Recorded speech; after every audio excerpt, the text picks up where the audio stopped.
I'm going to attempt to do some what I would call common sense political theory crafting, as well as uh,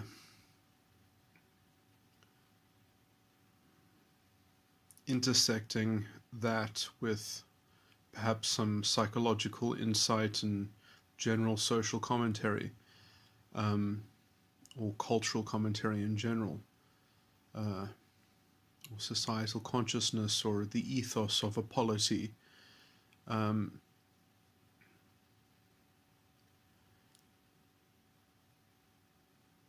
so it's interesting because I do think that part of the perniciousness in identity politics and almost its pathological structure, um, of this very feebly intellectually constructed narcissism that has to kind of create this tremendous intellectual apparatus to justify its very crude and unwieldy deployment of itself and perpetuation of itself. It is very fragile in its ideological tenets, needing to be pandered to on a collective level, or on a generally pervasive level.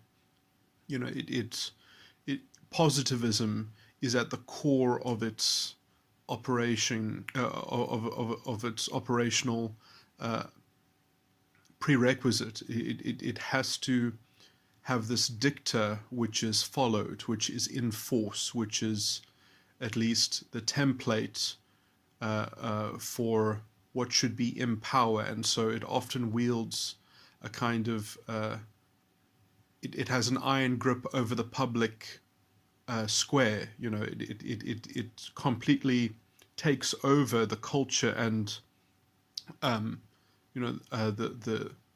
the private sphere of life is governed by it through its cultural, what could only call, the manifestation of a kind of cultural hegemony, which is it has already accomplished, and so this would be the general, what I would call cultural fascism. Okay, now let me just get into the theory craft, because now I'm just making claims which people may or may not agree with, or may or may not see themselves, to use sight as an intellectual metaphor, is that the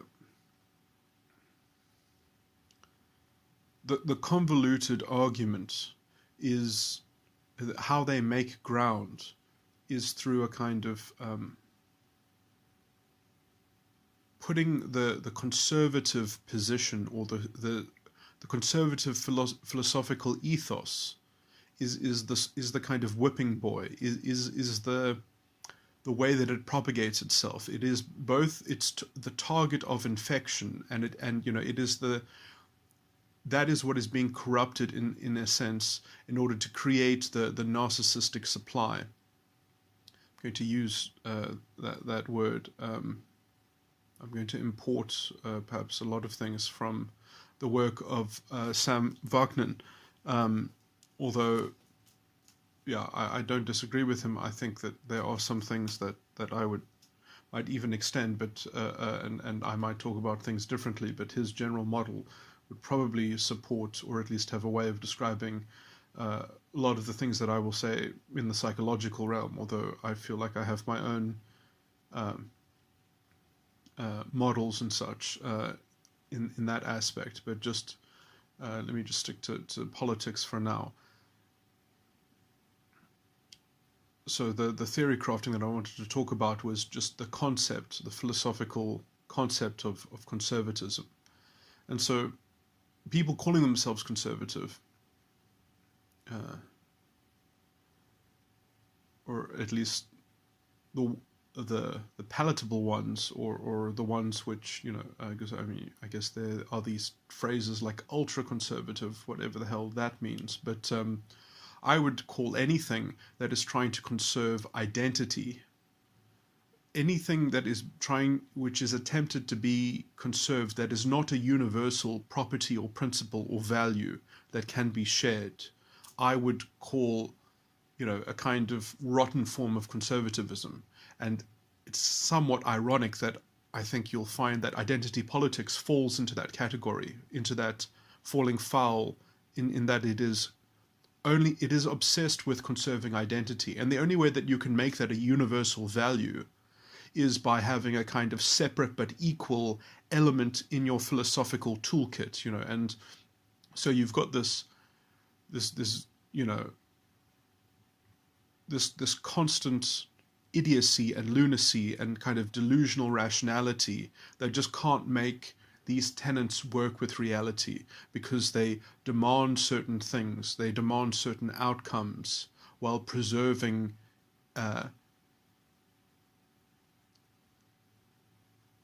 the uniqueness of identity, or some such thing, that everything is different but it's also the same, and it's unwieldy and it's unworkable. In fact, the only way that you can ever have any kind of successful identity politics is if you have a nation of one thing, as if you have some kind of ethno-state.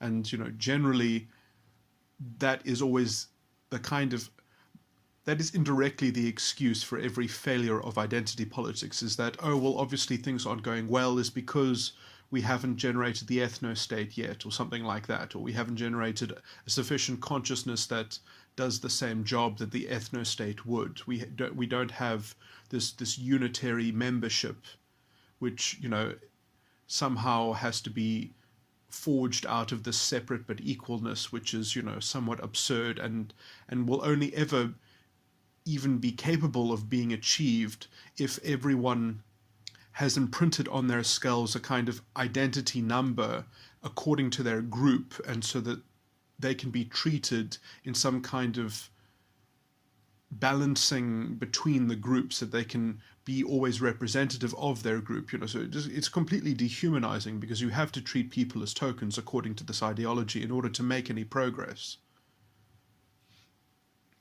And so when you're trying to conserve identity, in some sense, it's a shit show. It's literally retarded.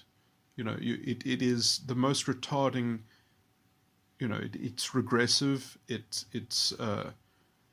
makes it impossible to do anything effectively or proficiently, because you can only do things according to the grand narrative of how you are conserving the pride of your identity, or excavating and retrieving the pride of your identity. I mean, it's a complete sort of enslavement.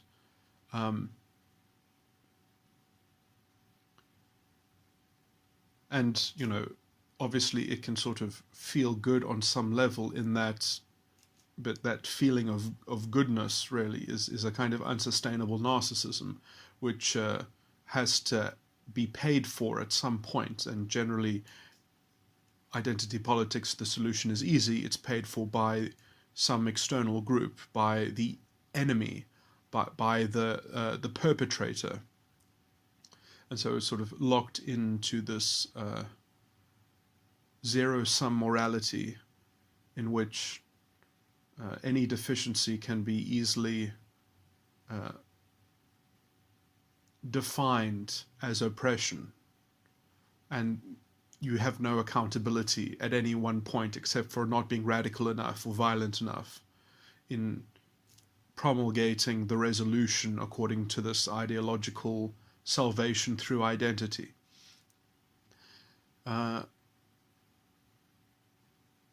So it gets into a kind of a spiraling abyss very, very quickly, in which it will, promote corruption, ideological corruption. It's incapable of basically taking on any filter of reality, or burdening any form of humility. It is just allergic to humility, and so it is allergic to any form of progress that essentially doesn't come at the expense of some convenient shortcut, and some sort of collective mythology around history, and about making history the prime cause. The present can never be a cause for anything. It has to be, everything belongs to this kind of historical narrative, and so it traps itself, and then it blames its captivity on whatever makes itself available.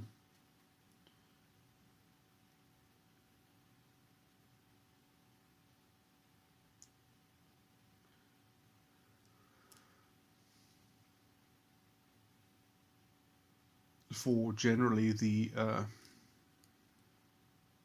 coordinating class of this ideology, which is,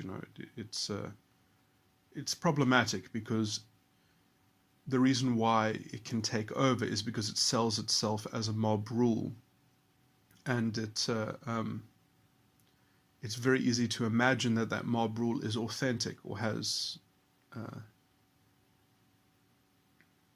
some form of legitimacy or utility in making some kind of progress, when it's only capable of making ideological progress, and one has to very carefully understand that the ideological progress which it defines is not objective progress in any sense. It's only relative progress compared to the other identity groups. And so your identity group can essentially do better just because you have undercut and destroyed and sacrificed, some kind of well-being in the other identity group.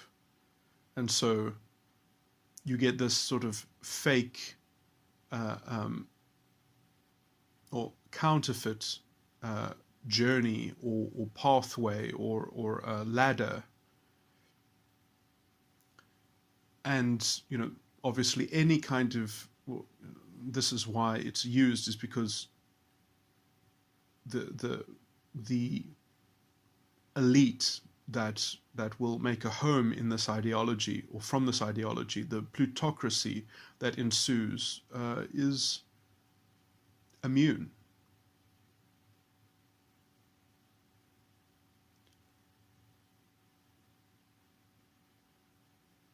From the accountability, because the accountability is doesn't belong to the identity, and because you amalgamate identity in this sort of generalization, and everyone is just this kind of member of some aggregate identity faction,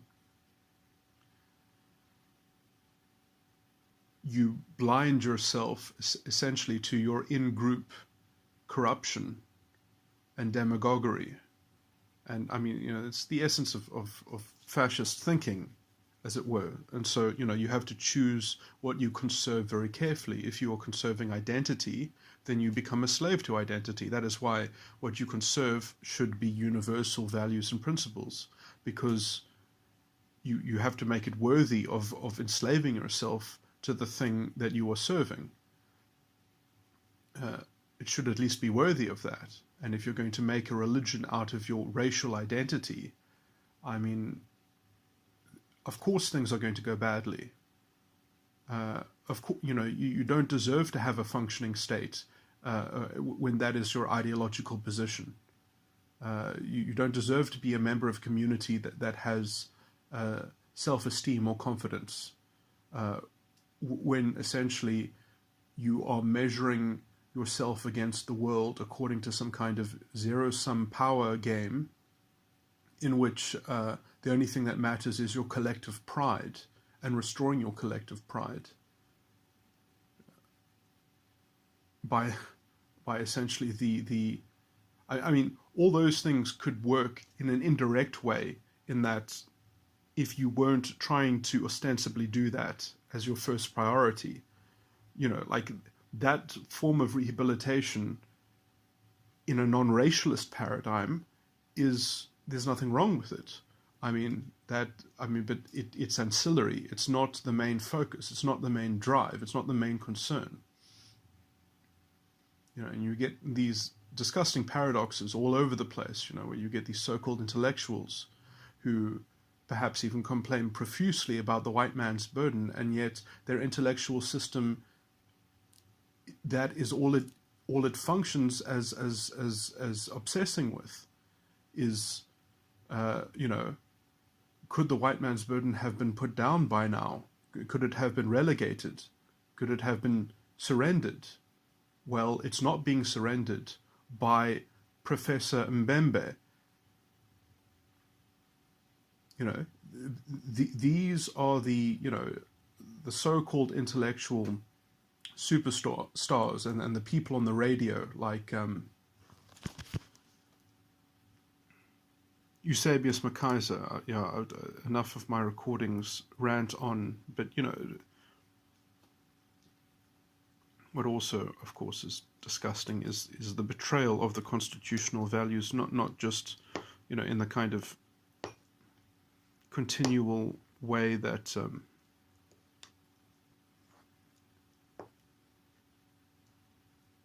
the founding values are being systematically demoralized out of the population in what I can only say seems like a very concerted and designed scheme and framing of from journalism and such, which they're only interested in confirming the ideological narrative of identity politics. They will only report stories, and they will frame and self-censor aspects which don't confirm that general perspective of group generalization and group identity, and trying to redistribute stolen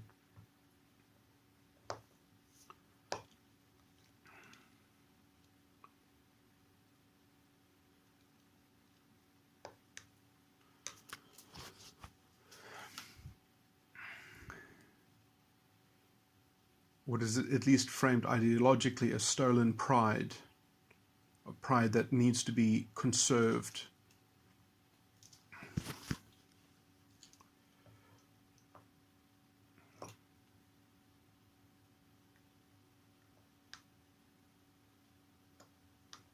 Pride that is legitimately calculated as being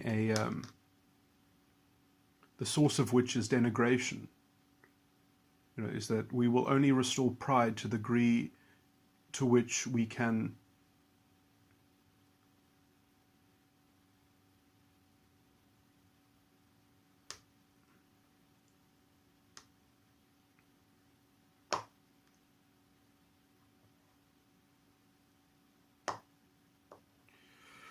it's just so disgusting. It's hard to sort of spell it out, but this is even the rhetoric, the supposedly intellectual rhetoric of Professor Mbembe, that he will talk about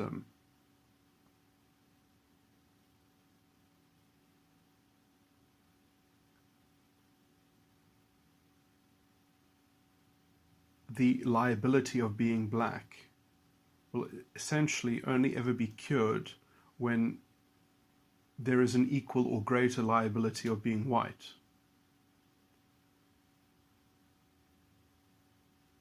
You understand that is the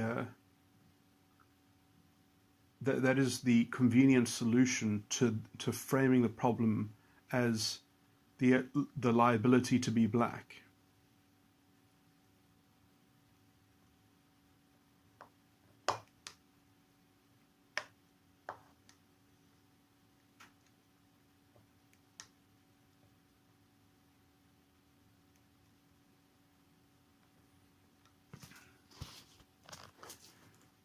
Which has absolutely no objective measure of making things better on the ground and the challenges faced on the ground. It's just the outcome, the kind of the cultural generalized outcome, that is what needs to be fixed.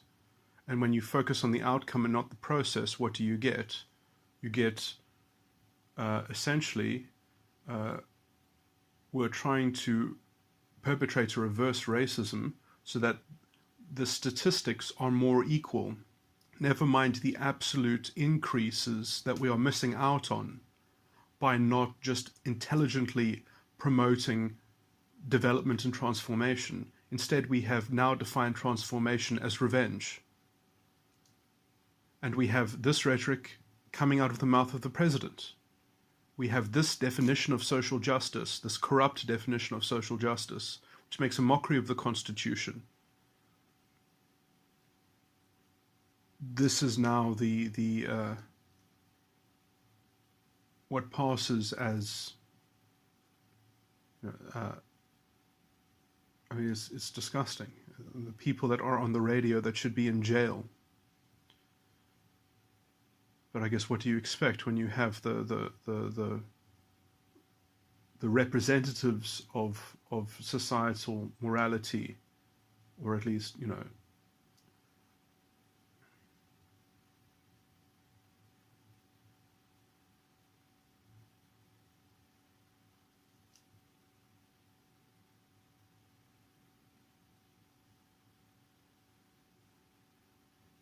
the only appropriate thing I can see in terms of saving the Constitution would be something like the Western Cape removing itself from the nation in defense of the Constitution to preserve at least some form of the Constitution that was that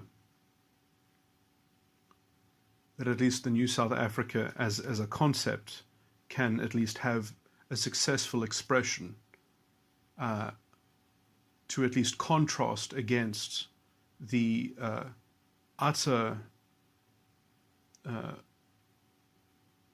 opportunism and racist investment and reactionary thinking.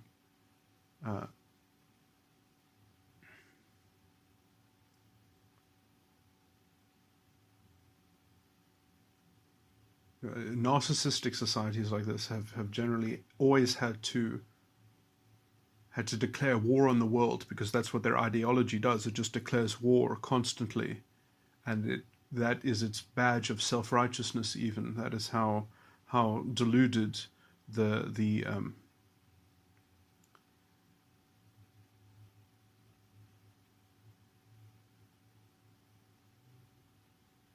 and delusional the ideological structure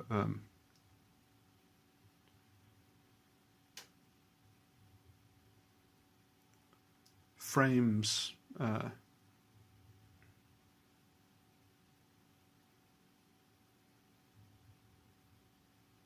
you know, it really is a kind of racial religion, is really the best way of understanding it. And it does need to find comfort somewhere. It does need to sort of absorb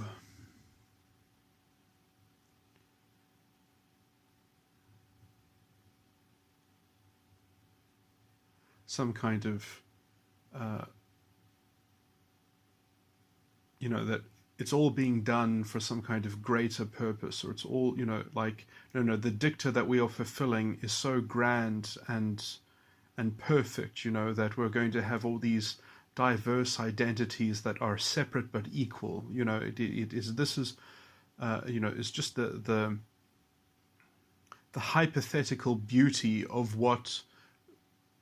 how the ends will justify the means, you know, and that is the blanket of delusion that it blinds itself to what it is.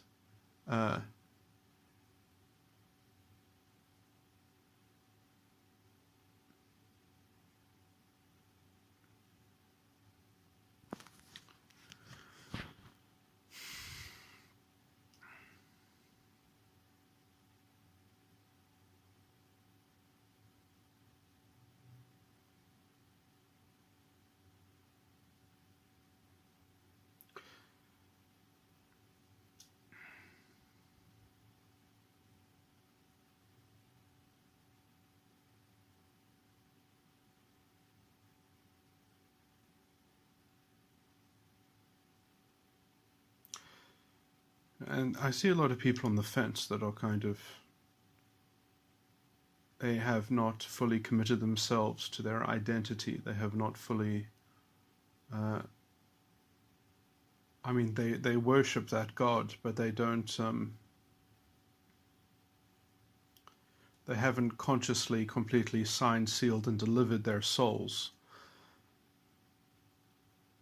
But that's, you know, I mean, that's generally how, you know, because there is so much self-delusion that, you know, as long as they think that they are purportedly fulfilling the pretty dicta well enough, that they are on the right side of their God, in some sense, that they are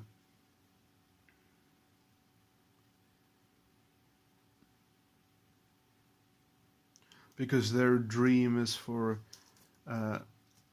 separate but equal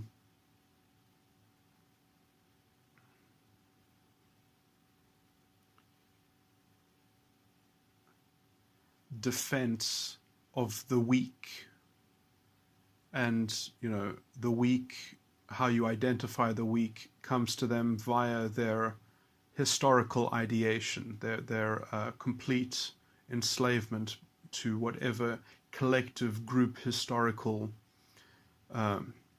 story they've got going on.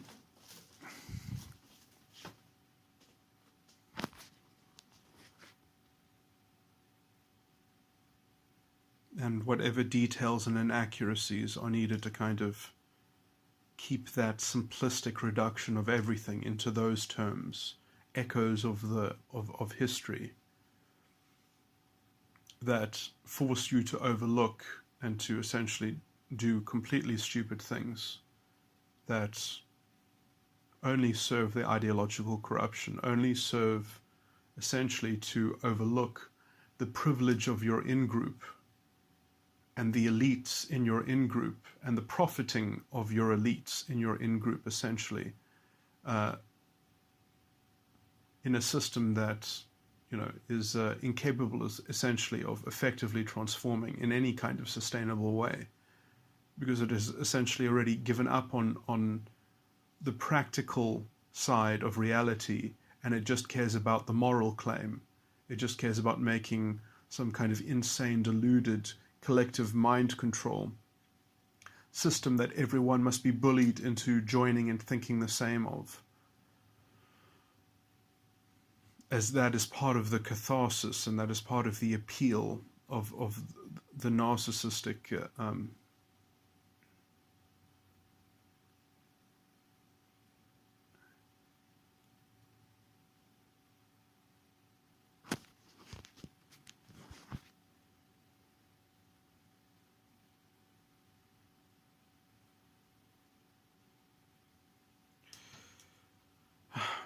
now I'm just sort of reiterating common things, but I was going to perhaps say more nice things about how when you are conserving universal values that are actually universal,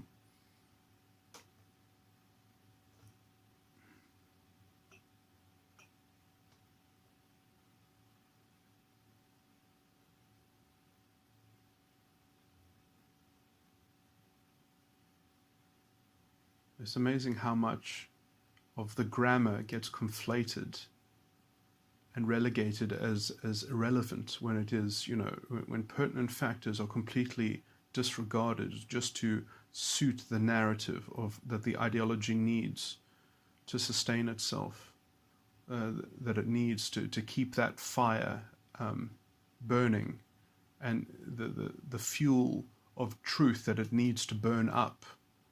It needs to find something to corrupt, something to debase, something to demoralize and destabilize. It is a parasitic infection of sanity. It attacks sanity. It says, no, you have to adopt our form of language that already proves and triggers all the philosophical levers and interwoven self-reliance of this, the fact that we can never be wrong, that we're insulated from anything that can challenge the framework of our thinking. But the point that I was going to raise just now was that what has Trump, again,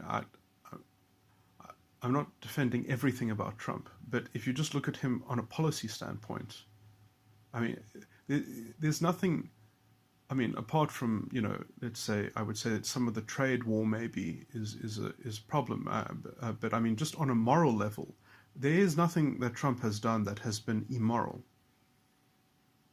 In terms of his policy and everything that he's said officially, there is nothing extrinsically offensive from a moral standpoint. You might not like how he phrases things, but the idea that he wants to treat people who are not citizens of his country as foreigners is not racism. Whereas in South Africa, we have a president who talks about people who are citizens as if they belong to a separate class in the polity, that belong to a segment of the population that has a collective guilt attached to them, and that he, in fact, is not responsible for removing that guilt or alleviating it. He is responsible for arbitrating over it in a way in which he won't even, he won't even promise to dispel it. He won't even promise to do a process that, it's all conditional on the outcome, essentially. It's all, in which effectively there is no political accountability for, because the political accountability all belongs to history somehow, which still belongs only to white people. It's this, this has been always the racialist, nationalist filter of reality.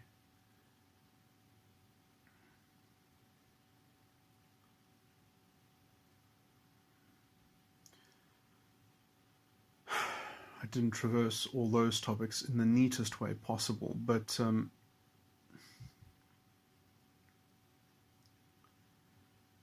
it's very disheartening, the level of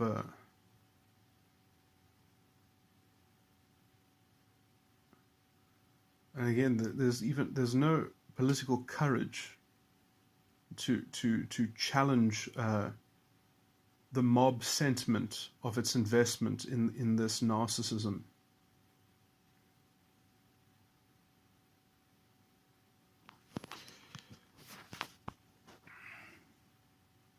And so it seems that it will just spiral.